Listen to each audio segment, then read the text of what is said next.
La semana pasada justo Isabel Miranda hizo una propuesta en que era necesario tener un ombudsman de las Fuerzas Armadas o un ombudsman militar para que atendiera justo las necesidades de los elementos que eran víctimas de la delincuencia organizada, porque o del combate al crimen, ya que ellos quedaban en la indefensión o no se les tomaba en cuenta también en esta cuestión de protección a víctimas. Esa es la propuesta que hace María Isabel la semana pasada. Y la tenemos hoy aquí en el... ¿Cómo estás, Isabel? Buenos días. Ciro, buenos días. Miriam, buenos días. Y también, general, buenos días, y también nos acompaña auditorio. el general brigadier de Justicia Militar, José Carlos Beltrán, director general de Derechos Humanos de la Secretaría de la Defensa Nacional. General, gracias por estar con nosotros. ¿Nos haces en un minuto el planteamiento, Isabel? Claro, para conocer el punto de vista de la Secretaría de la Defensa Nacional. Claro. Mira, básicamente lo que yo planteo es que los militares, la Marina y los propios policías no tienen quien defienda los derechos humanos frente a imputaciones de instituciones externas. Es decir, no tienen, si hay una recomendación de la Comisión Nacional de Derechos Humanos en la cual a todos les quitan la presunción de inocencia y nada más les avientan una recomendación sin haber sido escuchados, sin haber tenido la otra parte, digamos, es solamente parcial esta recomendación. Y luego también cuando tienen algún problema judicial, es decir, de un juez que también los vincula a proceso, ellos no tienen quien los defienda, Ciro. Entonces yo básicamente lo que estoy pretendiendo es tener un contrapeso. Ferrajoli habla de que los derechos humanos son para el más débil. Por ejemplo, cuando hay alguien secuestrado, Ciro, la persona más débil es la víctima, porque quien tiene un arma de alto poder es el delincuente y quien la tiene sometida es el delincuente. Sin embargo, cuando detienen a un delincuente, quien, digamos, queda en estado más débil, lógicamente es el propio delincuente ante todo el poder del Estado. Pero también los militares, cuando llegan ante el Poder Judicial y ante una Comisión de Derechos Humanos, lo mismo, quedan en estado de indefensión. Los derechos humanos son de alguna manera dinámicos y van cambiando. ¿Pero tu propuesta qué es? ¿Es crear un ombudsman? Mira, no sé si exactamente un ombudsman es un defensor del pueblo, literal es lo que dice la traducción. Yo lo que quiero es un defensor de derechos humanos contra todos los cuerpos policíacos, porque no tienen, y militares, claro, marinos. ¿Por qué? Porque no tienen quien defienda, no hay este contrapeso. ¿Necesita eso la Secretaría de la Defensa Nacional, general José Carlos Beltrán? ¿Lo necesita la Defensa Nacional? Bueno, no, lo que... Buen día, general. Buenos días. Lo que nosotros, como autoridades, y eso no es por el ejército, ¿no? Todas las autoridades estamos sometidas a una legalidad en cuanto a nuestro ejercicio de nuestras funciones. Y en el caso de, como lo plantea la señora Wallace, es muy respetable y efectivamente los parámetros probatorios en el contexto de derechos humanos son muy diferentes, muy laxos, a diferencia de un procedimiento penal. Y es ahí donde valga la expresión. Sin embargo, las Fuerzas Armadas tenemos internamente un contexto de disciplina, un contexto doctrinario de respeto en todos los contextos, y en cuanto al ámbito que hacemos, nos alineamos a esto. Y si hay desfases, pues se atiende y cada caso se atiende y se procura precisamente atender a la legalidad que existe. Pero siempre esa parte queda en la autoridad, determinarlo como cada quien realiza sus funciones. ¿El ejército mexicano, con la normatividad actual, con las leyes actuales, con las disposiciones, se siente en desventaja en materia de derechos humanos? Bueno, no solamente nosotros como ejército, ¿no? Todas las autoridades estamos en esa situación. ¿Sí se sienten en desventaja? Pues no estamos en una situación, sino que la situación implica precisamente los parámetros muy laxos para unos que para otros. ¿Cómo, general? Por ejemplo, no necesita requerir a una persona que se le acusa de haber violado derechos humanos que exprese lo que a ella le convenga. No ha sido ni oído ni vencido. En este otro contexto procedimental penal, una persona que es llamada ante el Ministerio Público, ante el fiscal, o bien ya durante el proceso, esgrime todo un contexto de defensa que desarrolla. En el contexto de los derechos humanos, ¿no? Es ahí a donde viene o cabe el pronunciamiento que hace en esos momentos. ¿Cuántas denuncias de violación de derechos humanos tiene en este momento la Secretaría de la Defensa Nacional?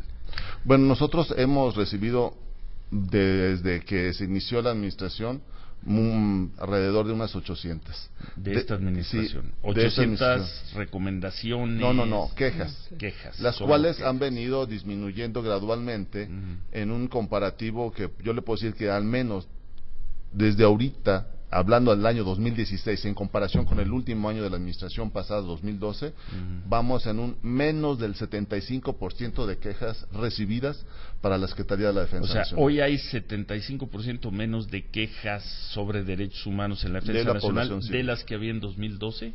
Sí, así es. Mira, Ciro, yo creo que el tema es indudablemente el gran inequilibrio que hay entre una recomendación de derechos humanos y cuando hablan mucho de presunción de inocencia y se la violan a un militar, se la violan a un marino, a un policía, porque ni siquiera los llaman para conocer cuál es el otro lado de la moneda. Ellos emiten sus recomendaciones a rajatabla de manera muy subjetiva y muy parcial. Por eso es que yo digo que debemos de crear este contrapeso, porque la Comisión Nacional de Derechos Humanos es parcial en sus recomendaciones, y yo lo he visto en varias recomendaciones, por ejemplo, te pongo el caso de Tanuato, tan llevada y traída. Es cierto que hubo un enfrentamiento, hubo más de 1,500 casquillos que se encontraron en el lugar, y bueno, la Comisión Nacional dice que no hubo flagrancia, no sé cómo le llame él entonces a la flagrancia, y cosas así, Ciro, se la viven todo el tiempo, es decir, todo mundo, los delincuentes, parece que tienen más derechos que un funcionario, en este caso un militar o un soldado. Y es lo que yo no estoy de acuerdo. En tu propuesta, ¿cuál sería el contexto? ¿Esta figura de un defensor de derechos humanos tendría que ser del ámbito militar, tendría que ser un civil? Porque si bien sería civil, pues bueno, las Fuerzas Armadas estarían supeditadas o tendrían que estar al mando o tendrían que rendir a un civil. Mira, ¿Cuál sería el contexto? Yo creo que para un defensor de derechos humanos hay varias formas de hacerlo. Una es, o puede tener cada institución su defensor de derechos humanos, que en este caso, si son militares, y esto quiero dejarlo bien claro, Miriam, yo no me estoy metiendo hacia el interior de la disciplina de las Fuerzas Armadas, ellos tienen una excelente disciplina y creo que es la mejor. Yo estoy tratando de ver el equilibrio de Fuerzas Armadas hacia el exterior, es decir, hacia la sociedad civil, hacia el Poder Judicial y hacia las comisiones estatales y la Federal de Derechos Humanos, o la nacional. Yo lo que propongo es que exista una defensoría de derechos humanos. Si los militares quieren tener solamente para ellos y escoger un militar, bienvenido, porque ellos conocen hacia el interior cómo funciona. Pero lo que es importante es crear un contrapeso entre esta situación, porque hoy más que nunca, Ciro, está probado, y digo está probado por todas las quejas que ha habido, no contra el ámbito militar, sino en términos generales. Tú puedes ver todas las quejas que hay en la Comisión Nacional de Derechos Humanos. Solo el 0.4%, Ciro, son de víctimas del delito. Todos los demás son de victimarios, de gente que ha quebrantado la ley o quitándolas de... O sea, ¿te refieres a lo que tanto has dicho, los secuestradores? Todos los delincuentes hacen un mal uso de la Comisión Nacional. Tenemos que hacer una pausa y al regresar continuamos con esta conversación. Está aquí con nosotros el general brigadier José Carlos Beltrán, que es el director general de Derechos Humanos de la Defensa Nacional. Estamos platicando también con Isabel Miranda de Gualas, y sí les pediría de nueva cuenta respuesta a la pregunta: ¿hace falta esa figura? Una figura especial de defensoría, ombudsman o como la quieran llamar, de derechos humanos especializada en ella, para el Ejército Mexicano, la Marina, las policías federales, o no. Vuelvo a hacer la pregunta, se la vuelvo a hacer al director de Derechos Humanos de la Defensa Nacional, al general José Carlos Beltrán. ¿Necesita el Ejército Mexicano hoy una figura especial de derechos humanos que garantice los derechos humanos de los soldados, militares, mandos acusados de violaciones? O sea, los derechos humanos. Todos los derechos humanos de los militares están garantizados. No necesitan ningún otro contexto diferente. ¿Por qué? Le explico, si me permite, para darle el contexto a esta respuesta. Los militares tenemos los mismos derechos, las mismas prerrogativas, las mismas obligaciones y también los mismos deberes que todos los ciudadanos. En ese contexto, nuestra legislación militar nos establece precisamente el respeto al decoro militar, a la dignidad militar. Ni un superior puede dar algo contrario en contra de un subordinado. Eso está penalmente sancionado y estrictamente exigido por nuestra doctrina militar. En el contexto, cuando hay una acusación de un civil por violación a derechos humanos por un militar en actos del servicio, en ejercicio de su función militar, está la Comisión Nacional de Derechos Humanos, quien tiene todo un enramaje derivado de la Constitución Política de los Estados Unidos Mexicanos, que le otorga facultades de autonomía, y que en esta autonomía va que se pronuncie con objetividad. No lo necesitan. No necesitan esa claro. figura. No la verían mal si se creara. Bueno, si aquí lo que se requiere es que haya mecanismos que den seguridad y certeza, eso es para todos los mexicanos. Okay. Por tanto, lo que nos está diciendo el responsable de los derechos humanos de la Defensa Nacional, el director general de Derechos Humanos, el general José Carlos Beltrán, que con el marco de leyes normativo existente no es necesario crear hoy una nueva figura en defensa de derechos humanos para ustedes los militares. Sí, para militares, contra militares, no es necesario, la misma disciplina lo consagra y lo tiene contemplado. Ahora, un soldado nunca podrá ir a una huelga de brazos caídos, decir, como la última vez que tuvimos un enfrentamiento, se llevaron a compañeros y están acusados, procesados por derechos humanos, nosotros no volvemos a ir al frente. Eso en el ejército es impensable, en la marina lo mismo. Igual, impensable. Sí, así es, precisamente el espíritu que consagra el marco de la Constitución Política de los Estados Unidos Mexicanos, al darnos una regulación especial al margen de otras garantías laborales, como es el derecho a huelga, que a nosotros nos la restringe, el hecho es precisamente por la naturaleza de la institución especializada y atender precisamente la integración y garantizar la existencia de las instituciones del Estado en pro de los gobernados. Por eso no es permisible, y por eso estamos sujetos a un régimen de sujeción especial que garantice. ¿Cuál es esto que nos garantiza la disciplina? Claro, el general Isabel, bueno, no necesitan esa figura que tú planteaste en el ejército. No la necesitan, mucho... no sé en la policía, pero en el ejército nos está diciendo aquí sentado el general, no la necesitan. Bueno, yo creo que el general, quizá por una presencia institucional, pues no dice la verdad en el sentido, espéreme, déjame terminar. En el sentido de la fragilidad en la que la institución se enfrenta contra una acusación de un delincuente. Por ejemplo, lo que bien decía el general, un delincuente se puede ir al amparo ante una resolución. Ningún militar se puede ir al amparo contra una resolución con la que no esté de acuerdo en la Comisión Nacional de Derechos Humanos. Ellos no pueden irse contra ellos, lo prohíbe actualmente la Constitución. Y lo que es peor, Ciro, repito, no son llamados a juicio, no tienen derecho, parece ser, a la presunción de inocencia. No pueden ir a amparo. No pueden ir al amparo. No, un soldado es ante un una ciudadano. Resolución de la comisión, ¿no? No, yo creo que no es específicamente un militar. Se refiere a cualquier autoridad que es señalada como autoridad responsable en una resolución de un organismo defensor de derechos humanos, no puede irse a amparo. Y eso no es cuestión exclusiva para nosotros, los militares. Es para toda la autoridad, puede ser estatal, municipal o federal, ¿no?